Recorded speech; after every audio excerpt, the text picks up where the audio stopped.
সবাইকে স্বাগতম আজকের পর্বে। আজকের গল্প অনিশ, পর্ব 6।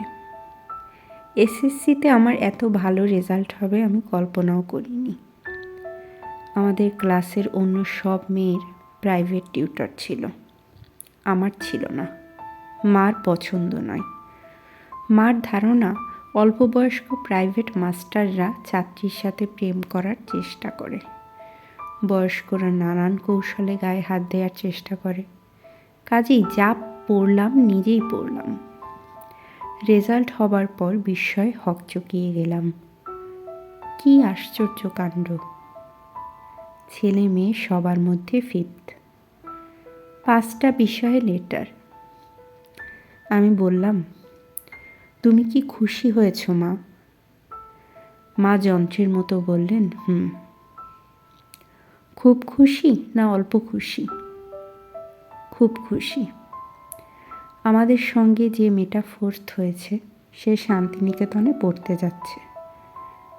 তুমি কি আমাকে শান্তিনিকেতনে পড়তে দেবে? মা আমাকে বিস্মিত করে দিয়ে বললেন, হ্যাঁ দেব। সত্যি? হ্যাঁ সত্যি। কিভাবে যেতে হয়, টাকা পয়সা কত লাগে, খোঁজ খবর আন। তুমি সত্যি সত্যি বলছো তো মা? বললাম তো হ্যাঁ। আমার এখনও বিশ্বাস হচ্ছে না। বিশ্বাস না হবার কি আছে? এই দেশে কি আর পড়াশোনা আছে? টাকা থাকলে তোকে বিলেতে রেখে পড়াতাম। আমার আনন্দের সীমা রইল না। ছোটাছুটি করে কাগজপত্র জোগাড় করলাম। অনেক যন্ত্রণা, সরকারি অনুমতি লাগে, আরও কি সব যন্ত্রণা। সব করলেন রুমার বাবা। রুমা হচ্ছে সেই মেয়ে যে 4th হয়েছে। রুমার বাবা সংস্কৃতি মন্ত্রণালয়ের এডিশনাল সেক্রেটারি। তিনি যে শুধু ব্যবস্থা করে দিলেন তাই না, আমাদের দুজনের জন্যে 2টো স্কলারশিপেরও ব্যবস্থা করে দিলেন। পাসপোর্ট, ভিসা সব উনি করলেন। বাংলাদেশ বিমানে যাব, ভোর 9টায় ফ্লাইট।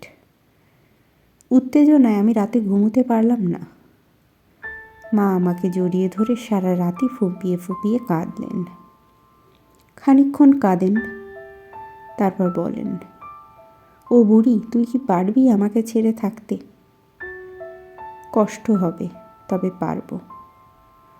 তুমিও পারবে। না, আমি পারবো না। যখন খুব কষ্ট হবে তখন কলকাতা চলে যাবে।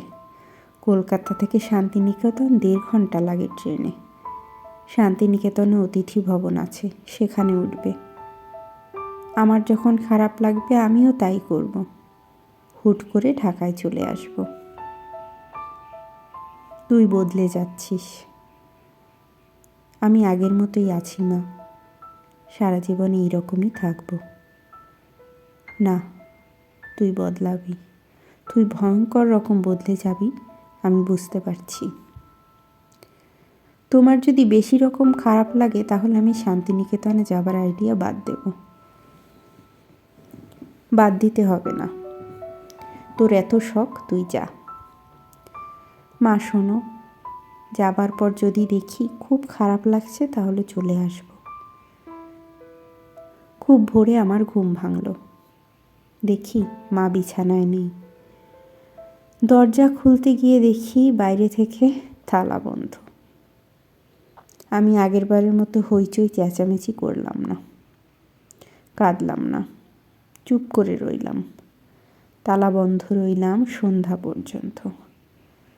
সন্ধ্যাবেলা মা নিচু গলায় বললেন, ভাত খেতে আয় বুড়ি, ভাত দিয়েছি। আমি শান্ত মুখে ভাত খেতে বসলাম। এমন ভাব করলাম যেন কিছুই হয়নি। মা বললেন, ডালটা কি টক হয়ে গেছে? সকালে রান্না করেছিলাম, দুপুরে জাল দিতে ভুলে গেছি। আমি বললাম, টক হয়নি, ডাল খেতে ভালো হয়েছে মা। ভাত খাবার পর কি চা খাবি? চা বানাবো? বানাও। আমি চা খেলাম, খবরের কাগজ পড়লাম, ছাদে হাঁটতে গেলাম। মা যখন এশার নামাজ পড়তে জায়নামাজে দাঁড়ালেন, তখন আমি এক অসীম সাহসী কাণ্ড করে বসলাম। বাড়ি থেকে পালালাম। রাত 9টায় উপস্থিত হলাম এশার বাসায়। এশা আমার বান্ধবী। এশার বাবা মা খুবই অবাক হলেন। তারা তক্ষুনি আমাকে পৌঁছে দিয়ে আসতে চান। অনেক কষ্টে তাদের আটকালাম। এক রাত তার বাসায় থেকে ভোরবেলা চলে গেলাম রুবিনাদের বাড়ি। রুবিনাকে বললাম, আমি 2 দিন তোদের বাড়িতে থাকবো, তোর কি অসুবিধা হবে? আমি বাড়ি থেকে পালিয়ে এসেছি। রুবিনা চোখ কপালে তুলে ফেলল। আমি বললাম, তুই তোর বাবা মাকে কিছু একটা বল, যাতে তারা সন্দেহ না করেন যে আমি বাড়ি থেকে পালিয়ে এসেছি। রুবিনাদের বাড়িতে 2 দিনের জায়গায় আমি 4 দিন কাটিয়ে 5ম দিনের দিন মার কাছে ফিরে যাওয়ার স্থির করলাম। বাড়ি পৌঁছলাম সন্ধ্যায়। মা আমাকে দেখলেন, কিছুই বললেন না। এরকমভাবে তাকালেন যেন কোথাও বেড়াতে গিয়েছিলাম, ফিরে এসেছি। আমি চাপা গলায় বললাম, কেমন আছো মা? মা বললেন, ভালো। তুমি মনে হয় আমার উপর ভয়ঙ্কর রাগ করেছ। কি শাস্তি দিতে চাও দাও, আমি ভয়ঙ্কর অন্যায় করেছি, শাস্তি আমার প্রাপ্য। মা কিছু বললেন না, রান্নাঘরে ঢুকে গেলেন। আমি লক্ষ্য করলাম বসার ঘরে অল্প বয়সী একটি ছেলে বসে আছে। কঠিন ধরনের চেহারা, রোগা, গলাটা হাঁসের মতো অনেকখানি লম্বা, মাথায় চুল তেলে জবজব করছে। সে খবরের কাগজ পড়ছিল। আমাকে এক নজর দেখিয়ে আবার খবরের কাগজ পড়তে লাগলো। আমি মাকে গিয়ে বললাম, বসার ঘরে বসে আছে লোকটাকে। ওর নাম জয়নাল, আমার দূর সম্পর্কের আত্মীয়। ইঞ্জিনিয়ারিং পড়ে ফাইনাল ইয়ারে, এবছর পাশ করে বেরোবে। এখানে কী জন্যে? তুই চলে যাবার পর আমি খবর দিয়ে আনিয়েছি। একা থাকতাম, ভয় ভয় লাগতো। আই এম সরি মা, এরকম ভুল আর করব না। আমি চলে এসেছি, এখন তুমি ওকে চলে যেতে বলো। তুই আমার ঘরে আয় বুড়ি, তোর সঙ্গে আমার জরুরি কথা আছে। আমি মার ঘরে গেলাম। মা দরজা বন্ধ করে দিলেন। মার দিকে তাকিয়ে আমি চমকে উঠলাম। এতক্ষণ লক্ষ্যই করিনি এই 5 দিনে মার চেহারা স্বাস্থ্য সম্পূর্ণ ভেঙে গেছে। তাকে দেখে মনে হচ্ছে একটা জীবন্ত কঙ্কাল। মা বললেন, তুই চলে যাবার পর থেকে আমি পানি ছাড়া আর কিছু খাইনি। এটা কি তোর বিশ্বাস হয়? আমি কাঁদতে কাঁদতে বললাম, হয়। মা বললেন, দোকান থেকে ইঁদুর মারা বিষ এনে আমি গ্লাসে গুলে রেখেছি তোর সামনে খাবো বলে। আমি যে তোর সামনে বিষ খেতে পারি, এটা কি তোর বিশ্বাস হয়? আমি কাঁদতে কাঁদতে বললাম, হয়। মা বললেন, এক শর্তে আমি বিষ খাবো না। আমি যে ছেলেটিকে বসিয়ে রেখেছি তাকে তুই বিয়ে করবি, এবং আজ রাতেই করবি। আমি কাজী ডাকিয়ে আনবো। আমি বললাম, এসব তুমি কি বলছো মা? এই ছেলে খুব গরিব ঘরের ছেলে, ভালো ব্রিলিয়ান্ট ছেলে। আমি তাকে ইন্টারমিডিয়েট থেকে পড়ার খরচ দিয়ে যাচ্ছি, তোর জন্যেই করছিলাম। এই ছেলে বিয়ের পর এ বাড়িতে থাকবে, আমাদের দুজনকে দেখাশোনা করবে। আমার মুখে কথা আটকে গেল, মাথা ঘুরছে। কি বলবো কিছুই বুঝতে পারছি না। মা বললেন, টেবিলের দিকে তাকিয়ে দেখ, গ্লাসে বিষ গোলা আছে। এখন মন ঠিক কর, তারপর আমাকে বল। সেই রাতেই আমার বিয়ে হলো। নয়াটোলার কাজী সাহেব বিয়ে পড়িয়ে দিয়ে গেলেন। দেনমোহরানা 1 লক্ষ টাকা। বিয়ে উপলক্ষে দামি একটা বেনারসি পরলাম। মা আগেই কিনিয়ে রেখেছিলেন। বাসর হলো মার শোবার ঘরে। আমার স্বামী বাসর রাতে প্রথম যে কথাটি আমাকে বললেন তা হচ্ছে, গত 5 দিন তুমি কার কার বাড়িতে ছিলে আমাকে বলো, আমি খোঁজ নেব। আমি কঠিন গলায় বললাম, কি খোঁজ নেবেন? আমার স্বামী বললেন, গরিব হয়ে জন্মেছি বলে আজ আমার এই অবস্থা। বড়লোকের নষ্ট মেয়ে বিয়ে করতে হলো। নষ্টামি যা করেছো করেছো, আর না। আমি মানুষটা ছোটোখাটো, কিন্তু ধানি মরিচ। ধানি মরিচ চেনো তো? সাইজে ছোট, ঝাল বেশি।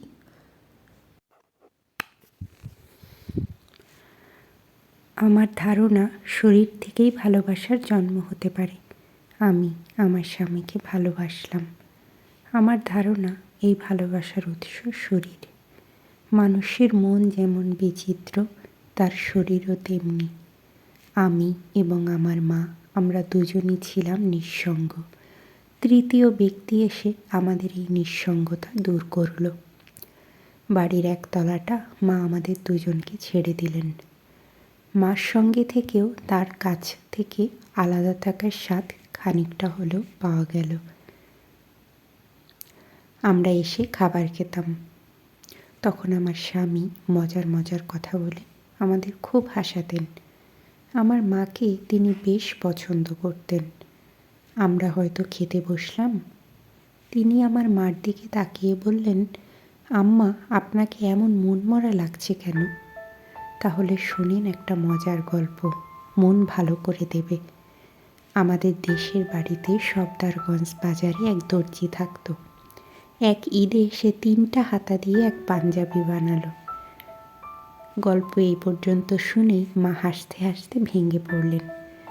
মা হাসছেন, আমি হাসছি, আর উনি মুখ গম্ভীর করে বসে আছেন কখন আমরা হাসি থামাবো সেই অপেক্ষায়। ঘর জামাইদের নানা রকম ত্রুটি থাকে। তারা সারাক্ষণ শ্বশুরবাড়ির টাকা পয়সা সম্পর্কে খোঁজ খবর করে। তাদের চেষ্টাই থাকে কি করে সব কিছুর দখল নেওয়া যায়। আমার স্বামী তা থেকে সম্পূর্ণ মুক্তি ছিলেন। তিনি কখনো এসব নিয়ে মাথা ঘামাননি। অত্যন্ত মেধাবী ছাত্র ছিলেন। রাত দিন পড়াশোনা নিয়ে থাকতেন।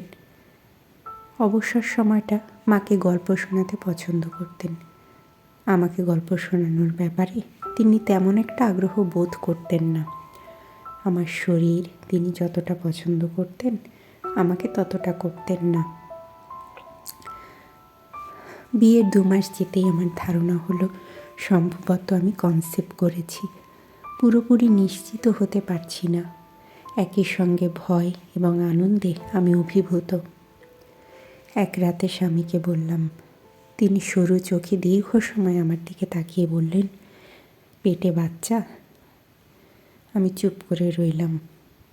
বয়স কত বাচ্চার? জানি না। আমি কি করে জানব? ডাক্তারের কাছে নিয়ে চলো, ডাক্তার দেখে বলুক। ডাক্তারের কাছে নিতে হবে না। বাচ্চা কখন এসেছে সেটা তুমিই জানো। ওই যে 5 রাত ছিলে না অন্য জায়গায়, ঘটনা তখন ঘটে গেছে। কি বলছো তুমি? এরকম চমকে উঠবে না। চমকে ওঠার খেলা আমার সাথে খেলবে না। তোমার পেটে অন্য মানুষের সন্তান। আমি হতভম্ব।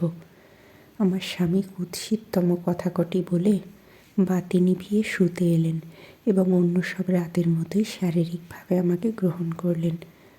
ঘৃণায় আমি পাথর হয়ে গেলাম। আমি সত্যি সত্যি মা হতে যাচ্ছি এই ব্যাপারে পুরোপুরি নিশ্চিত হবার পর আমার জীবন দুর্বিষহ হয়ে উঠল। আমার স্বামীর মনে এই ধারণা বদ্ধমূল হলো যে সন্তানটির পিতা তিনি নন, অন্য কেউ। মানসিক নির্যাতনের যত পদ্ধতি আছে, দিনের বেলা তার প্রতিটি তিনি প্রয়োগ করেন, রাতে আমাকে গ্রহণ করেন সহজ স্বাভাবিক ভঙ্গিতে। দিনের কোনো কিছুই তখন তার মনে থাকে না। আমার স্বামী আমাকে বললেন, বাচ্চাটিকে তুমি নষ্ট করে ফেলো। যদি নষ্ট করে ফেলো তাহলে আমি আর কিছু মনে পুষে রাখবো না। সব ভুলে যাব, সব চলবে আগের মতো। তুমি মেয়ে খারাপ না। আমি বললাম, বাচ্চা আমি নষ্ট করব না। এই বাচ্চা তোমার। চুপ থাকো নষ্ট মেয়ে ছেলে। তুমি দয়া করে আমাকে বিশ্বাস করো। চুপ চুপ চুপ বললাম। 5 রাত বাইরে কাটিয়ে ঘরে ফিরেছ। রাতে কি মৎসব হয়েছিল আমি জানি না। ঠিকই জানি, আমি খোঁজ নিয়েছি। তুমি কোনো খোঁজ নাওনি। চুপ চুপ বললাম। আমি দিনরাত কাঁদি। আমার মাও দিনরাত কাঁদেন। এক পর্যায়ে মা আমাকে বলতে বাধ্য হলেন, বাচ্চাটি নষ্ট করে ফেলাই ভালো। বাচ্চাটা তুই নষ্ট করে ফেল, সংসারে শান্তি আসুক। আমি বললাম, আমার শান্তির দরকার নেই, অশান্তিই ভালো। মানসিক আঘাতে আঘাতে আমি বিপর্যস্ত। একদিন ইচ্ছে করেই আমার স্বামী আমার পেটে লাথি বসালেন। এই আশায় যেন গর্ভপাত হয়ে যায়। আমি দু হাতে পেট চেপে বসে পড়তেই তিনি গভীর আগ্রহে বললেন, কি যন্ত্রণা খালাস হয়ে গেছে? রাতে আমি ঘুমোতে পারি না, দিনে খেতে পারি না, ভয়ঙ্কর অবস্থা।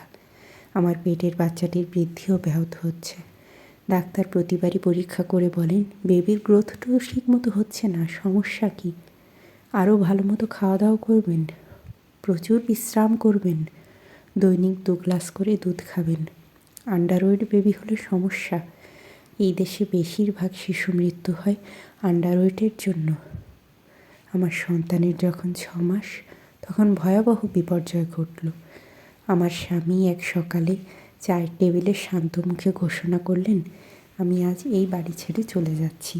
আপনারা আমার কথা শোনেননি, সন্তানটাকে নষ্ট করতে রাজি হননি, কাজেই আমি বিদায়। তবে আরেকটা কথা, যদি সন্তানটা মৃত হয়, মৃত হবারই কথা, তাহলে আমি আবার ফিরে আসব। অতীতে যা ঘটেছে তা মনে রাখব না। রূপা মেয়ে খারাপ না, পাকে চক্রে তার পেটে অন্য পুরুষের সন্তান এসে গেছে। আমি সেই অপরাধ ক্ষমা করে দিয়েছি। সন্তান মৃত হলে সব চলবে আগের মতো। আমার মা কঠিন গলায় বললেন, সন্তান মৃত হওয়ার কথা তুমি বললে কেন? এই কথা কেন বললে? বললাম, কারণ আমি জানি সন্তান মৃত হবে। আমি তুমি কি? আমার স্বামী আর কিছু বললেন না। মার অনুরোধ, কান্নাকাটি, আমার কান্না, কিছুতেই কিছু হলো না। তিনি চলে গেলেন। আমি অসুস্থ হয়ে পড়লাম। প্রচণ্ড জ্বর, গায়ে চাকা চাকা কী সব বেরুলো, মাথায় চুল পড়ে গেল। ভয়ঙ্কর ভয়ঙ্কর স্বপ্ন দেখতে শুরু করলাম। সে সময়ের সবচেয়ে কমন স্বপ্ন ছিল আমি একটা ঘরে বন্দি হয়ে আছি। ঘরে কোনো আসবাবপত্র নেই, সাদা দেয়াল। হঠাৎ সেই দেয়াল ফুঁড়ে একটা কালো লম্বা হাত বের হয়ে এলো। হাত না, যেন একটা সাপ। সাপের মাথা যেখানে থাকে সেখানে মাথার বদলে মানুষের আঙুলের মতো আঙুল। হাতটা আমাকে পেঁচিয়ে ধরল। ঠান্ডা, কুৎসিত তার স্পর্শ। ঘুম ভেঙে যায়। দেখি সারা শরীর ঘামে চটচট করছে। বাকি রাতটা জেগে থাকার চেষ্টা করি। আবার এক সময় তন্দ্রার মতো আসে, সে একই স্বপ্ন দেখি। চিৎকার করে জেগে উঠি। বাচ্চার 9 মাসের সময় ডাক্তার খুবই চিন্তিত হয়ে পড়লেন। বললেন, বাচ্চার সাইজ অত্যন্ত ছোট, মুভমেন্ট কম। আপনি হাসপাতালে ভর্তি হয়ে যান। মনে হচ্ছে বাচ্চা যথেষ্ট অক্সিজেন পাচ্ছে না। হাসপাতালে ভর্তি হলাম। দুর্বল, অপুষ্ট একটি শিশুর জন্ম দিলাম। নিজেও খুব অসুস্থ হয়ে পড়লাম। বাচ্চাকে রাখা হলো ইনকিউবেটরে। অসুস্থ অবস্থায় একদিন দেখি দরজায় আমার স্বামী দাঁড়িয়ে। ক্রুদ্ধ দৃষ্টিতে সে তাকিয়ে আছে আমার দিকে। আমি বললাম, ভেতরে আসো। সে হিস করে বলল, বিষের পুঁটলিটা কই? এখনও বেঁচে আছে? এখনও বেঁচে আছে কেন তা তো বুঝলাম না। তার তো মরে যাওয়া উচিত ছিল। আমি দরগায় মানত করেছি, এমন দরগা যেখানে মানত মিস হয় না। আমি আটকে উঠলাম। সে ঘরে ঢুকলো না। খানিকক্ষণ দরজায় দাঁড়িয়ে থেকে চলে গেল। আমি মাকে বললাম, কিছুতেই আমি এই হাসপাতালে থাকবো না, কিছুতেই না। হাসপাতালে থাকলেই সে এসে কোনো না কোনোভাবে বাচ্চার ক্ষতি করার চেষ্টা করবে। মা বললেন, তোর এই অবস্থায় হাসপাতাল ছাড়া ঠিক হবে না। বাচ্চা খানিকটা সামলে নিয়েছে, কিন্তু তোর অবস্থা খুব খারাপ। বাড়িতে নিয়ে গেলে তুই মরে যাবি।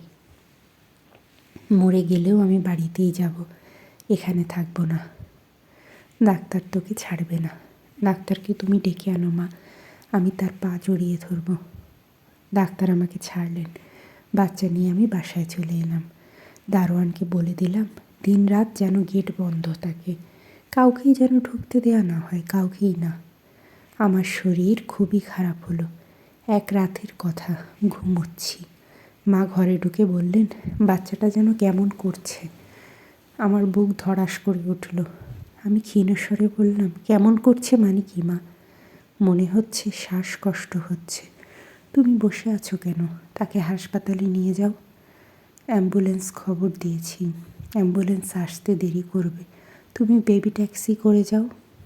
এমন সময় বাচ্চা দুর্বল গলায় কেঁদে উঠল। মা ছুটে পাশের ঘরে গেলেন। পরক্ষণেই আমার ঘরে ফিরে এলেন। তার মুখ সাদা, হাত পা কাঁপছে। আমি চিৎকার করে জ্ঞান হারালাম। জ্ঞান ফিরল 4 দিন পর হাসপাতালে।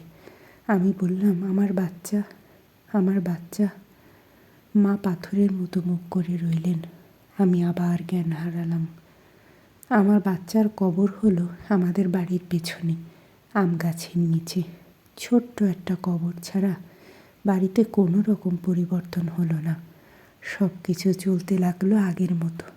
আমার স্বামী ফিরে এলেন, আমার মাথায় হাত রেখে বললেন, আই অ্যাম সরি, সময়ের সঙ্গে সঙ্গে তুমি শোক কাটিয়ে উঠবে, আমি তোমাকে সাহায্য করব। আমি প্রাণপণ চেষ্টা করলাম শোক কাটিয়ে উঠতে। প্রবল শোক একবার আসে না, 2 বার করে আসে, তাই নাকি নিয়ম। অন্যের কথা জানি না, আমার বেলায় নিয়ম বহাল রইল। 4 মাসের মাথায় মা মারা গেলেন। মা শেষের দিকে খুব চুপচাপ হয়ে গিয়েছিলেন, কারোর সঙ্গে কথা বলতেন না, নিজের ঘরে দরজা জানালা বন্ধ করে বসে থাকতেন। মৃত্যুর 2 দিন আগে আমাকে কাছে ডেকে নিয়ে বললেন, আমার বিরুদ্ধে তোর কি কোনো অভিযোগ আছে? আমি বললাম না। আমি মায়ের গায়ে হাত দিয়ে স্পষ্ট করে বললাম, তোমার বিরুদ্ধে আমার কোনো অভিযোগ নেই। সত্যি? হ্যাঁ সত্যি, শুধু খানিকটা অভিমান আছে। অভিমান কেন? তোমার জামাই যেমন মনে করে আমার ছেলের বাবা সে নয়, তুমিও কি তাই মনে করো? মা চমকে উঠে বললেন, এই কথা কেন বলছিস? আমি দীর্ঘ নিঃশ্বাস ফেলে বললাম, তুমি রাত দিন এত নামাজ রোজা পড়ো, কিন্তু কখনো তুমি আমার ছেলের কবরের কাছে দাঁড়িয়ে একটু দোয়া পড়োনি। তার থেকেই এই ধারণা হয়েছে। বিশ্বাস করো মা, আমি ভালো মেয়ে। মা কাঁদতে কাঁদতে বললেন, ওই কবর আমি সহ্য করতে পারি না বলে কাছে যাই না, দূর থেকে দোয়া পড়ি। দিনরাতি আল্লাহকে ডেকে তোর ছেলের মঙ্গল কামনা করি। মা মারা গেলেন। যতটা কষ্ট পাবো ভেবেছিলাম ততটা পেলাম না, বরং নিজেকে একটু যেন মুক্ত মনে হলো। অতি সূক্ষ্ম হলেও স্বাধীনতার আনন্দ পেলাম। মনের এই বিচিত্র অবস্থার জন্যে লজ্জাও পেলাম। মার মৃত্যুর মাসখানিকের মধ্যে আমার মধ্যে মস্তিষ্ক বিকৃতির লক্ষণ দেখা গেল। বারান্দায় দাঁড়িয়ে আছি, সন্ধ্যা হয় হয় করছে। হঠাৎ শুনলাম আমার বাচ্চাটা কাঁদছে। এটা যে আমার বাচ্চার কান্না তাতে কোনো সন্দেহ রইল না। আমার সমস্ত শরীর কাঁপতে লাগলো।